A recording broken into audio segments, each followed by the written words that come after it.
I worked in the private sector after college for about 16 years, and then went to law school. And I came from the transportation industry. Went to law school, like I said, and worked as a staff attorney for a little while before opening a private practice in my hometown in Troy. And when I found out that our probate judge at the time, I had been practicing in his court, and he had plans to move on into the legislature, it kind of looked like to me as I wanted to make sure whoever was going to do that job was going to do a good job, understood the needs of the court, and had practiced in the court. And so I threw my name in the hat, and here I am 6 years later.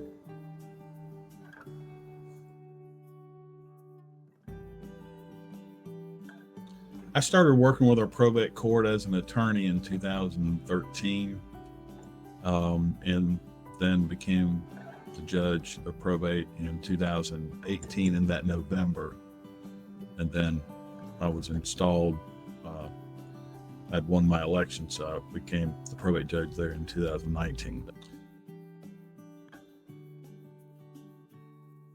The simplest way that I explain that to people is a guardianship is authority over the body, and a conservatorship is authority over the stuff. That's the most basic difference in a guardianship and a conservatorship.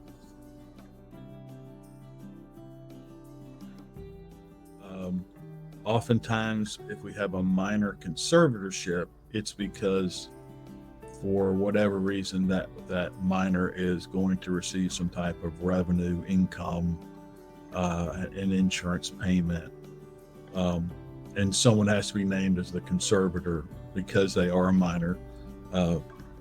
Minority or age is an incapacity under the law. So the incapacity for that child to need a conservator is that they are a child. Whereas with adults, from the conservator standpoint, it is the same issue, as in there is some money to be managed, property to be managed, some type of assets that need to be managed, and that person is incapacitated and is unable to do that for themselves. With the guardianship, again, the allegation is that the person is incapacitated for whatever reason, and that can be either mental, physical, some combination. So, an injury or a sickness can cause a situation where a person is unable to take care of themselves as an adult, and therefore we would ask to have a guardian appointed over that person. Guardianships and conservatorships first begin with a petition to the court.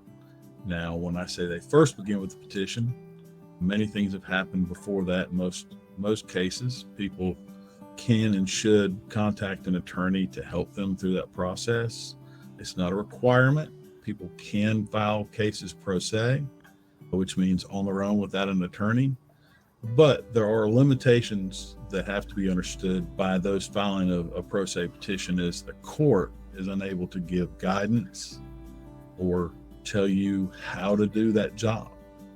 So we're limited into how much we can do, and we want this obviously to be a process that is as painless as possible. So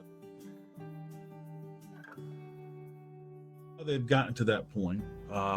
In the case often of adults, maybe your parents have gotten to an age where they're having problems physically and unable to take care of themselves. Maybe dementia is an issue.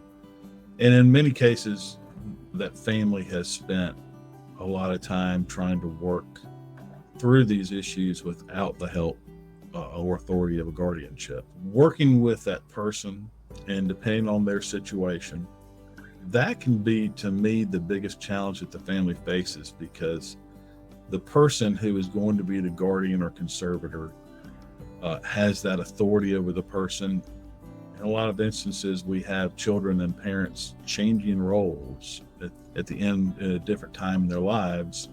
So that can be an issue. The other issue is there are costs involved in these in guardianship or conservatorship, and that's a concern. And as well as the time involved to be a guardian or a conservator, and to be a good one, it will take some effort and it will take some organization. That can in itself be a big challenge when family members are often very busy with jobs and children, and this is a serious matter. So it does take a good bit of time to manage effectively. Well, there are filing fees, which can vary in each county. There's the cost of an attorney. In many cases, there's going to be a guardian ad litem, which is appointed for the person. And so that guardian ad litem is going to have a fee. Now, some of these things on the back end of a guardianship or conservatorship, these things may be paid for by the estate, but in the meantime, those families are managing those costs on the front end.